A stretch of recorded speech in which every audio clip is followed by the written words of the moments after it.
আসসালামু আলাইকুম এভরিওয়ান। অন্ধমের ভালোবাসা গল্পের 16 নম্বর পার্ট। তো চলো বেশি কথা না কইয়া গল্প শুরু করা যাক। সর্বপ্রথম আপু আমার কাছে এসে গালে হাত দিয়ে বলল, আমি তোরে কতবার বলছিলাম কিন্তু আমার কথা শুনলি না। আজকে একটা মেয়ের জন্য আমি তাড়াতাড়ি আপুর মুখে হাত দিয়ে আস্তে করে বললাম, বোন তোর মুখটা একটু বন্ধ কর, এইসব কিছু তোর বলতে হবে না। আমি আপুকে ছেড়ে বাবার পাশে গিয়ে দাঁড়ালাম। বাবা একবার আমার দিকে তাকিয়ে দেখলো, আবার চোখ নিচু করে বলল, ছেলে এখন বড় হয়েছে, বাবা মায়ের কথা কি আর এখন মনে পড়বে? ভুল তো মানুষেরই হয়, তাই বলে কি? আমি বাবাকে থামিয়ে দিয়ে বলে উঠলাম, যখন বিপদ আসে তখন প্রিয়জন কেন বাবা মাই পাশে থাকে না, তখন সেখানে একা থাকার শূন্যতা অনুভব করি। সেই দিন তো আমার পাশে কেউ ছিল না, কেউ এটা বলে নাই যে দ্বিতীয়বার যেন এই ভুল আর না হয়। তিলে তিলে পুরে আমি যেই কষ্ট পেয়েছি আমি নিজে বলতে পারি। থাক, এইসব শুনে তোমরা কি করবে? তোমাদের কাছে তো আমি মৃত। পিছন থেকে আপু আমাকে ধমক দিয়ে বলল, দীপু এসব কি শুরু করলি তুই বাবার সাথে? বাবা খাবার টেবিল থেকে উঠে আমার কাছে আসলো, তবে বাবার চোখ কিছু বলার চেষ্টা করছে। খুব অসহায় নজরে বাবা আমার দিকে তাকালো। বাবার গায়ে কালো রঙের একটা শার্ট, এটা দেখে আমার মনে হয়েছে যে এই শার্টটা আমার কাছে খুব ফেভারিট ছিল, কিন্তু এটা বাবার গায়ে কেন? আমাকে অবাক করে দিয়ে বাবার টি শার্ট থেকে 100 টাকার নোট বের করে টাকার উপরে চেয়ে বলল, মনে পড়ে ওই দিনের কথা, যেদিন তুই আমার কাছে 100 টাকা চেয়েছিলি? আমি দিয়েছিলাম কিন্তু তুই রাগ করে রেখে গেলি, আর এরপর থেকে তো তোর সাথে আর দেখাই হয় নাই। তুই চলে যাওয়ার পর আমরা সবাই তোর শূন্যতা বুঝতে পেরেছি। এভাবে তোকে দূর করে তাড়িয়ে দেওয়া আমাদের মোটেও ঠিক হয় নাই। তুই বেঁচে আসোস এটাই অনেক, আমাদের আর কিচ্ছু লাগবে না। মাঝে মাঝে তোকে মনে করে এই টি শার্টটা গায়ে দিই, খুব মনে পড়ে রে তোর কথা। এখনো কি বাবার উপর থেকে তোর রাগ কমে নাই? কথাগুলো বলতে বলতে বাবার চোখ থেকে 2 ফোঁটা জল গড়িয়ে পড়লো। আমি বাবাকে জড়িয়ে ধরে বললাম, বাবা আমাকে মাফ করে দাও, আমার মোটেও এমন করা ঠিক হয় নাই তোমাদের সাথে, কিন্তু কি করব বলো? এছাড়া আমার কাছে কোনো উপায় ছিল না, তোমরা সবাই আমাকে দূর করে দিলে, তাই একটু রেগেছিলাম। বাবা আমাকে ছাড়িয়ে বলে উঠলো, তুই ফিরে এলি, আমরা অনেক খুশি, আর কিচ্ছু লাগবে না। এবার আমি বাবাকে ছেড়ে ভাবির কাছে গেলাম, তবে ভাবির মুখে আমি রাগের ছাপ দেখতে পাচ্ছি। আমি যদি কোনো অপরাধ করতাম সবকিছু ভাবির কাছে বলতাম, কিন্তু এই কথাটা কখনো বলে নাই, কারণ তখন আমার নিজের ভিতরেই অনেক ভয় ছিল। ভাবির হাত ধরে হাতে একটা চিমটি দিয়ে বললাম, কি মহারানী আমার উপর রাগ করছেন? আমার সাথে কথা বলবেন না? উল্টো ভাবি আমাকে ঝাড়ি দিয়ে বলল, তুমি আমার সাথে কোনো কথা বলবে না, আমাকে তো ভুলেই গেছো। অন্তত এই কথাগুলো আমার কাছে স্বীকার করতে পারতে, বলতে পারতে। আমি থাকতে তুমি কোনো বিপদে পড়েছ, আমি সাবধান করে দিই নাই তোমার সবকিছু? ভাবির কথা শুনে শুধু মুচকে একটা হাসি দিলাম, আর বুঝিয়ে দিলাম যেখানে আমার পরিবারই কেউ আমাকে বিশ্বাস করে নাই, আর তুমি তো পরের ঘরের মেয়ে। এর মাঝে পিছন থেকে ভাইয়া আমাকে জড়িয়ে ধরে বলল, সরি রে, আমাকে মাফ করে দিস। আমি বললাম, আরে দূর, তোদের কারোর উপর আমার কোনো রাগ নেই। সবার সাথে রাগ মিটমাট করে নাস্তা করে রুমে গেলাম, কিন্তু গিয়ে দেখি বিছানার উপর একটা মেয়ে শুয়ে আছে। দেখে বুঝে গেছি এটা যে বন্যা। আমি দাঁড়িয়ে থেকে বন্যাকে বলে উঠলাম, কিরে কি খবর তোর, কেমন জীবনযাপন যাচ্ছে এখানে? বন্যা আমার প্রশ্নের কোনো উত্তর দেয় নাই। বিছানা থেকে উঠে কিছুক্ষণ আমার দিকে তাকিয়ে দেখলাম, পরে ঠাস ঠাস করে আমার গালে 2টা চড় দিল। ছোট্ট একটা অ্যাড চলবে, সবাই স্কিপ করতে পারো। ওয়ানেক্স হচ্ছে সবচেয়ে বিশ্বস্ত বুকমেকার, যা পিএইচডি এবং সিরিয়া অ্যাপের অফিসিয়াল পার্টনার। এই অ্যাপসে আপনি cricket, football, tennis live match দেখতে এবং তাদের স্কোর ভবিষ্যৎবাণী করে সহজেই অর্থ উপার্জন করতে পারবেন। সেই সাথে বিএমডব্লিউ গাড়ি, আইফোন, ল্যাপটপ এবং আরো অনেক নগদ পুরস্কার জেতারও সুযোগ রয়েছে। এই অ্যাপটিতে আপনি class crystal, under and over 21 ইত্যাদি গেম খেলে সহজেই আয় করতে পারবেন। আপনি বিকাশ, নগদ, রকেট ব্যাংক, ক্রিপ্টো, পেপল এবং অন্যান্য সহজ পদ্ধতির মাধ্যমে সহজেই আপনার জেতা টাকা তুলতে পারবেন। এখানে আপনি 24 ঘন্টায় 7 দিন গ্রাহক সহায়তা পাবেন। তাই এখনই পিন কমেন্টের লিঙ্ক ব্যবহার করে রেজিস্ট্রেশন করুন, অথবা গুগলে ওয়ানেক্স সার্চ লিখে রেজিস্ট্রেশন করুন। আর হ্যাঁ, রেজিস্ট্রেশনের সময় আমার প্রোমো কোড VODO7 ব্যবহার করে প্রথমবার ডিপোজিটে 20,000 টাকা পর্যন্ত পান। আমি গালে হাত দিয়ে দাঁড়িয়ে আছি। বন্যা বিছানার উপর পা তুলে বসে বসে আমার দিকে চোখ লাল করে তাকিয়ে আছে, মনে হচ্ছে যেন আমাকে খেয়ে ফেলবে। ভয়ে ভয়ে বলে উঠলাম, কিরে আমার সাথে কথা বলবি না? বন্যা চোখ রাঙিয়ে বলল, যা তোর রিয়ার কাছে, আমাদের কাছে কি? তোর কত বড় সাহস, একটা মেয়ের জন্য পাহাড়ের উপর থেকে লাফ দিলি? মনটা চাইছে তোরে তো জুতা খুলে মারি। বন্যার কথা শুনে আমি কোনো কথা বললাম না, বিছানার উপর চুপ করে বসলাম। টেবিলের উপর থেকে একটা বই নিয়ে পাতা উল্টিয়ে দেখতে লাগলাম। অনেকদিন হলো এইসব বইয়ের সাথে কোনো সম্পর্ক নেই। বন্যা আবার বলে উঠলো, কিরে আমার কথার উত্তর দিবি না? আমি বই বন্ধ করে বললাম, একটা কথা কি জানিস, ভালোবাসার জন্য মানুষ সবকিছু করতে পারে। কখনো তো কারো প্রেমে পড়িস নাই, তাই এইসব খবর তুই জানবি না। ওর জন্য পাহাড় থেকে কেন, আগুনের মাঝেও আমি লাফ দিতে কোনো দ্বিধাবোধ করবো না। বন্যা আমার কথা শুনে জোরে একটা নিঃশ্বাস নিল, মুখের ভিতরে একটা হাত ঢুকিয়ে নখ কামড়াতে লাগলো, আর আস্তে করে বলে উঠলো, গাধাকে যদি বলি ভালোবাসা কি, গাধা তো উত্তর দিবেই, ভালোবাসা একটু দেন, আমি এটা খেয়ে দেখি, এটা তিতা না মিঠা, তাই আমি তোকে বুঝালেও বুঝবি না, যা মন চাই তাই কর ভাই। আর শোন, বাবা তোর সাথে কথা বলবে বলছিল। আমি বললাম, দে বলি। এর মাঝে আপু এসে বলল, বন্যা চলো, আমাদের তো দেরি হয়ে যাচ্ছে। আমি আপুর দিকে তাকিয়ে বললাম, কিরে তোরা আবার কোথাও যাবি নাকি? আপু আমার দিকে নজর দিয়ে বলল, এই তো একটু সবাই মিলে শপিং করতে যাব, তুই কিছুক্ষণ একটু একা একা বাসায় থাক। এর মাঝে বন্যা বলে উঠলো, কিন্তু আপু আপু বন্যাকে থামিয়ে বলল, আরে এত কথা বলছো কেন, তাড়াতাড়ি চলো তো, এমনি দেরি হয়ে যাচ্ছে। আমি খুব ভালো করেই বুঝে গেছি আপু যে আমার সাথে মিথ্যা কথা বলছে, কিছু একটা তো রহস্য আছে এর মাঝে। কিন্তু হঠাৎ করে সবাই কোথায় যাবে, একটু পর আম্মু এসে বলে গেল, একা একা কিছুক্ষণ বাসায় থাকো, আমরা যাবো আর আসবো। কি আর করব, আমি থাকতে তো হবেই, কিন্তু বড় কথা হচ্ছে ওরা সবাই কোথায় যাচ্ছে আমি তো এটাই বুঝতে পারছি না। দূর, যেখানে ইচ্ছা সেখানে যাক, আমি এত চিন্তা করছি কেন। অনেকক্ষণ হয়ে গেল রুমে একা একা বসে আছি, আর ভালো লাগছে না, তাই ভাবলাম বাজার থেকে একটু ঘুরে আসি। বাসা থেকে বেরিয়ে বাজারে গেলাম, বাজারে গিয়ে কিছুক্ষণ হাঁটাহাঁটি করলাম এদিক সেদিক। হঠাৎ করে পেছন থেকে কে জানি বলে উঠলো, এই ছেলেকে তো কেমন জানি চেনা চেনা লাগছে আমার। আমি ভাবলাম কে না কে আমাকে বলছে কি জানি, তাই আর সেই দিকে তাকিয়ে দেখলাম না। একটা তরমুজ হাতে নিয়ে বললাম, মামা এটা দাম কত? আমার কথা শুনে মামা বলে উঠলো, দাম পরে, আগে কেটে দেখাই এর ভিতরে লাল আছে কিনা, যদি সাদা হয় পরে তো আমাকেই বকা দিবেন। ধপ করে আমার সামনে রাসেল ভাই এসে বলল, আমার অনুমানই তো তাহলে ঠিক ছিল, তার মানে তুমি এখানে ঘুরে বেড়াচ্ছ? মনে মনে বললাম, দুলাভাই এখানে কোথা থেকে এলো, আজকে কি ধরা খেয়ে গেলাম? কিন্তু আমার জানা মতে আমার পরিচয় কেউই দিবে না। তরমুজ রেখে দুলাভাইয়ের দিকে তাকালাম, মুখটা হালকা একটু কালো করে বললাম, আরে ভাইয়া আপনি হঠাৎ এখানে কি করেন? রাসেল বলল, আমার কথা বাদ দাও, তুমি এতদিন কই ছিলে আগে সেটা বলো। খুব রিকোয়েস্ট করে আমার বোনের বডিগার্ড করলাম তোমাকে, আর তুমি একদিক থেকে পরে নাই হয়ে গেলে। ব্যাপার কি? চাকরি করার ইচ্ছা আছে নাকি নাই? যে কোনো একটা মিথ্যা কথা বলে আগে নিজেকে বাঁচাতে হবে, এখন এই মুহূর্তে ফেসে গেলে চলবে না, সামনে আরো অনেক পথ আছে, সেগুলো তো পাড়ি দিতেই হবে নাকি। তাই মিথ্যের আশ্রয় নিয়ে আমি বলে উঠলাম, আসলে ভাইয়া গ্রামে আমার এক বন্ধু মারা গেছে, হঠাৎ করে খবর এলো যে ও মারা গেছে, তাই তাড়াতাড়ি যেতে হবে। পরে যে কি করব কিছুই চিন্তা করতে পারছিলাম না, তাই কাউকে না জানিয়ে গ্রামের বাড়িতে চলে গিয়েছিলাম, আর আজকে মাত্র গ্রাম থেকে এসেছি। রাসেল বলল, সে না হয় বুঝলাম, কিন্তু তুমি তাহলে এখানে কি করো আমাদের বাসায় না গিয়ে? আমি বললাম, যাবই তো, কিছু কিনে নেওয়া যাওয়া লাগবে না, এভাবে খালি হাতে যাবো এটা কেমন দেখায় না, জাস্ট একটু যুক্তি দিলাম, নইলে যদি আবার সন্দেহ করে। রাসেল ভাইয়া আমাকে একটা ধমক দিয়ে বলল, চলো আমার সাথে, তোমাকে বলছি কিছু নিয়ে যেতে, জোর করে আমাকে সাথে করে নিয়ে যাচ্ছে। রাসেল যেতে যেতে বলল, আজকে আমাদের বাড়িতে বিশেষ খুশির একটা দিন, তুমি এসেছো অনেক ভালো হয়েছে। রাসেল ভাইয়ার কথা শুনে আমার মনের ভিতরে কেমন জানি একটা ভয় ঢুকে গেল। আচ্ছা আগে তো গিয়ে দেখি ওদের বাসায় কি চলছে। রাসেল ভাইয়ের পিছু পিছু ওদের বাসায় ঢুকলাম, ভিতরে গিয়ে আমি তো পুরাই অবাক হয়ে গেছি। আমার সম্পূর্ণ পরিবার এখানে আছে, আর অচেনা কয়েকজন মুরব্বী এখানে আছে যাদের আমি চিনি না। মাঝের একটা সোফায় সাইমন পায়ের উপর পা তুলে বসে আছে।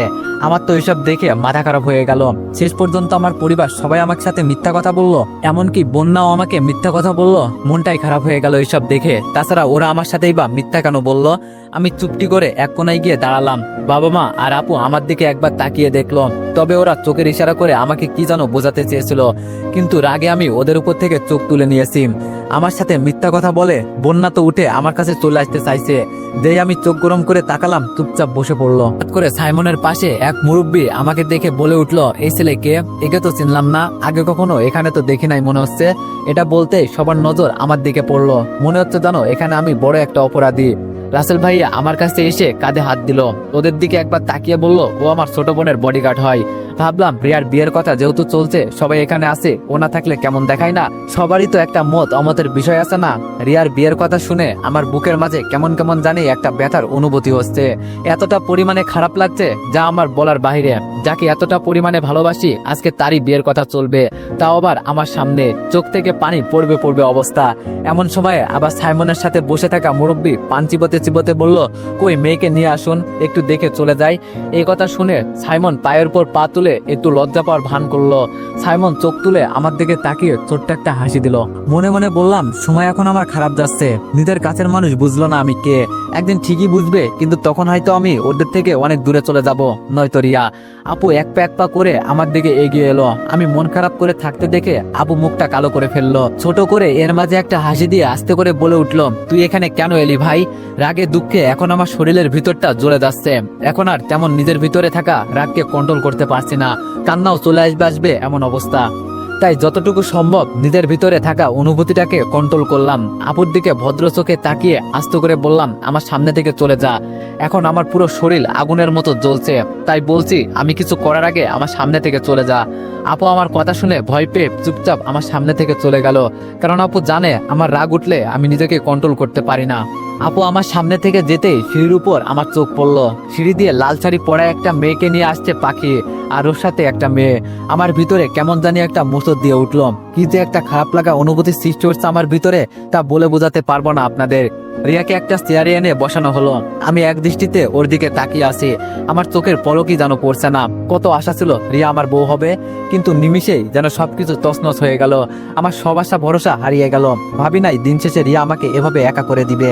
একটা মহিলা হাসি দিয়ে সোফার উপর থেকে উঠলো। হয়তো এটাই সাইমনের আম্মু। শাড়ির আঁচল মাথায় দিয়ে বলল, মেয়ে আমাদের আর দেখা লাগবে না, কত দেখেছি আমাদের ছেলের সাথে। পাশ থেকে রাসেল সামনে এগিয়ে এলো, এসে ওর বোনের পিছনে দাঁড়ালো। কি জানি একটা চিন্তা করে বলে উঠলো, আমার একটাই বোন, আগে দেখছেন কি দেখেন নাই সেটা আমি জানি না, এখন ভালো করে দেখে নেন যেন কোনো সমস্যা না হয়। মহিলাটা এসে রিয়ার ঘুমটা তুলে ধরলো আর বলে উঠলো, মাশাআল্লাহ, এত সুন্দর মেয়ে আমাদের খুব খুব, কি বলবো, এতটা পরিমাণে যে পছন্দ হয়েছে বলার বাইরে। এই বলে রিয়ার হাতে কিছু টাকা দিয়ে আবার আগের জায়গায় গিয়ে বসে সাইমনের উদ্দেশ্যে বলল, আমার বাবার পছন্দ আছে বলতে হবে, এইরকম একটা লক্ষ্মী মেয়ে আমাদের ঘরের বউ হবে, এটা তো আমাদের সৌভাগ্য। উত্তরে রাসেল বলে উঠলো, এভাবে বলবেন না, বলেন আমাদের সৌভাগ্য ছিল যে আমরা এত বড় ঘরে আত্মীয় করতে পারছি। এখানে রিয়ার বাবাকে দেখতে পারছি না, হয়তো কোথাও ব্যস্ত আছে। আমার চোখ থেকে এক ফোঁটা জল গড়িয়ে পড়ার আগেই আমি পিছন ফিরে মুছে ফেললাম। সবার নজর রিয়ার দিকে থাকলেও একজন আমার দিকে তাকিয়ে আছে। ও বুঝে গেল যে আমি কান্না করছি। পাখি রিয়ার পাশে দাঁড়িয়ে আছে ঠিকই, কিন্তু আমার উপর থেকে ওর চোখ সরছেই না, আড়াল চোখে আমার দিকে তাকিয়ে আছে। আমি তো রিয়ার দিকে এক দৃষ্টিতে তাকিয়ে আছি। কত সুন্দর লাগছে ওকে, কত আশা ভরসা ছিল রিয়া আমার বউ হবে। আর এখন রিয়া লাল শাড়ি পরে বসে আছে, তবে সেটা আমার জন্য নয়, অন্য কারোর জন্য। রিয়া কিভাবে পারলো আমার সাথে এইরকম বেইমানি করতে? হয়তো এখন আমাকে একেবারেই ভুলে গেছে। সাইমন আস্তে করে ওর বাবাকে বলে উঠলো, বাবা এভাবে চুপ করে বসে আছো কেন, কিছু তো বলবে নাকি? আমার আম্মু আমার দিকে তাকিয়ে আছে, মনে হয় কিছু বলতে চাইছে আমাকে, কিন্তু আমি সেই দিকে তাকালাম না। সবাই মিথ্যা কথা বলে আমার সাথে বেইমানি করেছে। কি অপরাধ করেছে আমি? আমার অপরাধ কি এটাই যে আমি রিয়াকে ভালোবাসি? এর মাঝে সাইমনের বাবা বলে উঠলো, আপনারা যদি রাজি থাকেন তাহলে আমরা এই শুক্রবারেই আপনাদের মেয়েকে তুলে নিয়ে যেতে চাই। এই বলে রিয়া আড়াল চোখে আমার দিকে তাকালো। আমার চোখে হালকা হালকা পানি জমে গেল। রিয়া আমার থেকে দৃষ্টি সরিয়ে নিচে তাকিয়ে আছে। তবে আমি রিয়াকে দেখে বুঝে গেছি ও অনেক খুশি আছে। বুঝে গেছি যে এই বিয়েতে ওর তাহলে মত আছে। রাসেল রিয়ার মাথায় হাত দিয়ে বলে উঠলো, তোমরা এখন একে নিয়ে ভিতরে চলে যাও। আর সাইমন, তুমি কি আলাদা করে রিয়ার সাথে কথা বলতে চাও? সাইমন খুশি হয়ে বলল, বলতেই তো চাই, কিন্তু। রাসেল বলল, কোনো কিন্তু শুনতে হবে না। রাসেল ভাই পাখিকে উদ্দেশ্য করে বলল, এই তোর ভাইকে নিয়ে যেত পাখির রুমে। দেখতে দেখতে ওরা আমাদের চোখের সামনে থেকে চলে গেল। রিয়ার আম্মু বলে উঠলো, আপনারা যদি রাজি থাকেন তাহলে আমরাও রাজি, কি বলেন সবাই? উত্তরে সবাই হ্যাঁ বলে দিল। আপু আমার মুখের দিকে তাকিয়ে আছে। রাসেল ভাইয়া আমাকে প্রশ্ন করলো, কি তুমিও তো আমাদের পরিবারের একজন, তা তোমার মতামতটা একটু প্রকাশ করো আমাদের সাথে। সাইমনের বাবা মা একটু বিরক্ত চোখে আমার দিকে তাকিয়ে দেখলো। ওরা হয়তো ভাবছে একজন বাইরের ছেলে আর কি বলবে। আমার মুখ দিয়ে কোনো কথাই যেন বের হতেই চাচ্ছে না, তাও নিজের গলায় জোর দিয়েই বললাম, জি আমি আর কি বলবো, আপনারা হলেন গুরুজন, আপনারা যা ভালো বোঝেন তাই করুন। রাসেল একটা হাসি দিয়ে বললাম, এখন তাহলে ঠিক আছে, সবাই সবার মতামত দিয়ে ফেলেছে, তো এই বিয়ে এই শুক্রবারই হবে। আর আমি অনেক অনেক সরি বাবার পক্ষ থেকে। বাবা আসলে এই মুহূর্তে বাইরের এক দেশে আছে, আর 1-2 দিনের ভিতরে চলে আসবে। আর বাবারও এই বিয়েতে মত আছে, আপনাদের সেটা নিয়ে কোনো চিন্তা করতে হবে না। আমি পা বাড়িয়ে উপরে চলে যাব। এমন সময় রাসেল ভাইয়া বসে উঠলো, কই যাচ্ছ তুমি, কিছু খেয়ে দাও। আমি মিথ্যা একটা হাসি দিয়ে বললাম, না ভাইয়া আমি খেয়ে আসছি, এখন একটু রুমে যাব, শরীরটা অনেক ক্লান্ত লাগছে। কারোর দিকে না তাকিয়ে এই বলে সিঁড়ি বেয়ে উপরে উঠতে লাগলাম। রিয়ার রুমের বাইরে পাখি দাঁড়িয়ে আছে, ওর দিকে আমার চোখ পড়তেই মাথা নিচু করে আমি উপরে উঠে যাচ্ছি। সরাসরি রুমে গিয়ে ওয়াশরুমে ঢুকে ইচ্ছা মতো কান্না করে ভিতরে থাকা কষ্টগুলো দূর করতে লাগলাম। তাও যেন নিজেকে হালকা করতে পারছি না। কষ্টগুলো কেমন যেন আবার ভিতর থেকে সরতেই চাচ্ছে না। মনে হচ্ছে যেন বুকের ভিতরে কষ্টগুলো আরো বেড়েই যাচ্ছে। কান্না করতে করতে কখন যে ওয়াশরুমে পড়ে ঘুমিয়ে গেলাম বলতে পারি না। ঘুম থেকে উঠে দেখি আমি বিছানার উপর শুয়ে আছি, আর আমার পাশে আমার আপু আর বন্যা বসে আছে। আমার চোখ খুলতে দেখে আপু প্রশ্ন করলো, নিজেকে এভাবে কষ্ট দিয়ে তোর লাভ কি রে? পৃথিবীতে কি মেয়ে কম আছে বল? কোন দিক দিয়ে তোর কমতি আছে যে মেয়েরা তোকে পছন্দ করবে না? এই এক মেয়ের পিছনে কেন পড়ে থাকা লাগবে? আজকে যদি তোর কিছু হয়ে যেত। এবার আপু কান্না করে দিয়ে বলল, আজকে যদি আমি এখানে না আসতাম তুই তো তাহলে ওয়াশরুমে পড়ে মারা যেতি। ভাগ্য ভালো ছিল যে দরজা খোলা ছিল। কেন এমন করলি বল? আমাদের কষ্ট দিয়ে তোর লাভ আছে? তুই কি চাস বাবা মা তোর জন্য কষ্ট পাক? আপুর কথা শুনে চোখ থেকে টপ টপ করে পানি পড়তে লাগলো। কোনো মতে রিয়াকে যে ভুলতে পারছি না, চোখ থেকে পানি পড়ছে আর বলছি আমার সাথেই কেন এমন হয় আপু? আমার কি কোনো ভুল ছিল রিয়াকে ভালোবেসে? ভালোবাসা কি সত্যি কোনো অপরাধ ছিল? এতটা পরিমাণে রিয়াকে ভালোবাসি রে আপু, ভুলতে পারছি না। কি করব বল? নিজেকে কোনো মতেই মানাতে পারছি না যে আমি আর সহ্য করতে পারছি না রে আপু। আমার সবকিছু শেষ হয়ে গেছে। আপু আমার মাথায় হাত দিয়ে বুঝিয়ে বলল, কান্না করিস না ভাই, যা হয়েছে তুই সব ভুলে যা, তাহলে দেখবি সব ঠিক হয়ে গেছে। দুই হাত দিয়ে চোখের পানি মুছে বললাম, কেন আমাকে মিথ্যা আশ্বাস দিস আপু? তোরা জানিস রিয়ার বিয়ে হয়ে যাবে, এরপরও কেন আমাকে এই কথা বলছিস? আচ্ছা তোরা চাস আমি যেন মন খারাপ করে না থাকি, তাই তো? আচ্ছা যা, মন খারাপ করে আর থাকবো না। আপু আমার একটা হাত ওর মাথার উপর দিয়ে বলল, আমাকে শুয়ে কসম করে বল ওর জন্য নিজেকে আর কষ্ট দিবি না। কিছুক্ষণ চুপ থেকে আপুকে জড়িয়ে ধরে বললাম, এভাবে বলিস না, আমি পারবো না রিয়াকে ছাড়া বাঁচতে। অনেক ভালোবাসি আমি ওকে আপু, তোরা কেন বুঝতে চাস না আমার ভিতরে শুধু রিয়ার বসবাস? আমি ওকে কিভাবে কি করে এত সহজে ভুলে যাই বল? এত বছর পর তো আমি ওর জন্যই এখানে ফিরে আসছি, ওর জন্যই আমি প্রতিবার মরি, ওর জন্যই আমি প্রতিটা সময় বাঁচি। তুই কিভাবে বলিস ওকে আমি ভুলে যেতে পারবো না আপু? ওকে আমি ভুলে যেতে রে? আপু আমাকে ছেড়ে দিয়ে চোখ গরম করে বলল, তাহলে ওর জন্য তুই মর, ওর বিয়ে হয়ে যাবে তোর সামনে, এটাই তো তুই চাস তাই না? বন্যাকে উদ্দেশ্য করে বলল, তুমি এখানে দাঁড়িয়ে আছো কেন? ওকে কিছু বলবে না? বন্যা আমার দিকে তাকিয়ে বলল, কি বলবো ওকে আমি আপু? আমারও এখন নিজের কাছে খারাপ লাগছে। তুমি জানো আপু, আমি ইচ্ছা করলে রিয়াকে এখান থেকে তুলে নিয়ে যেতে পারি, কিন্তু তোমার ভাই বলে না, ওর যা ইচ্ছা তাই করুক। কিন্তু এখন কেন বলে আমি রিয়াকে ছাড়া বাঁচবো না? এটা জিজ্ঞেস করো ওকে। আমি হাসি দিয়ে বললাম, তোরা এখন এখান থেকে চলে যা, আমাকে একটু একা থাকতে দে। আমার কষ্ট আর তোরা কি বুঝবি? বুকের ভেতরটা যদি কেটে দেখাতে পারতাম তাহলে হয়তো ঠিকই বুঝতি। তবে হ্যাঁ, যাকে ভালোবাসি তাকে কেনই বা জোর করব? হয়তো সে আরেকজনকে বিয়ে করবে, করুক না সে, যদি দূর থেকে সুখী হতে পারে। আমি না হয় ওর সুখ দেখে একটু হলেও সুখে থাকবো। আপু আমার কাছে বসে আমার চোখের দিকে তাকিয়ে বলল, ভাই বোঝার চেষ্টা কর তুই। আম্মু এখানে এসে কিছুক্ষণ তোর এই অবস্থা দেখে কান্না করে গেছে, পরে কেউ সন্দেহ করার আগে আমি এখান থেকে পাঠিয়ে দিয়েছি।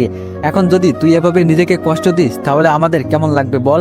যদি তোর কপালে রিয়া থাকে অবশ্যই আসবে, এখনো তোর বিয়ে হয় নাই, আমি যতটুকু সম্ভব চেষ্টা করব, তুই এসব চিন্তা করিস না। আমি বললাম, আপু আমি বুঝেছি তুই কি বলতে চাস, এখন একটু আমাকে একা থাকতে দে, আমার ভালো লাগছে না আর এইসব। আপু আমার কপালে হাত দিয়ে বলল, ঘুমিয়ে পড়, তাহলে একটু হলেও শরীর হালকা লাগবে। আর এত চিন্তা করিস না, আমি থাকতে তুই এভাবে কষ্ট পাবি, এটা তো হতে পারে না। আপু কিছুক্ষণ পর আমার পাশ থেকে চলে গেল, এখন শুধু বন্যা দাঁড়িয়ে আছে।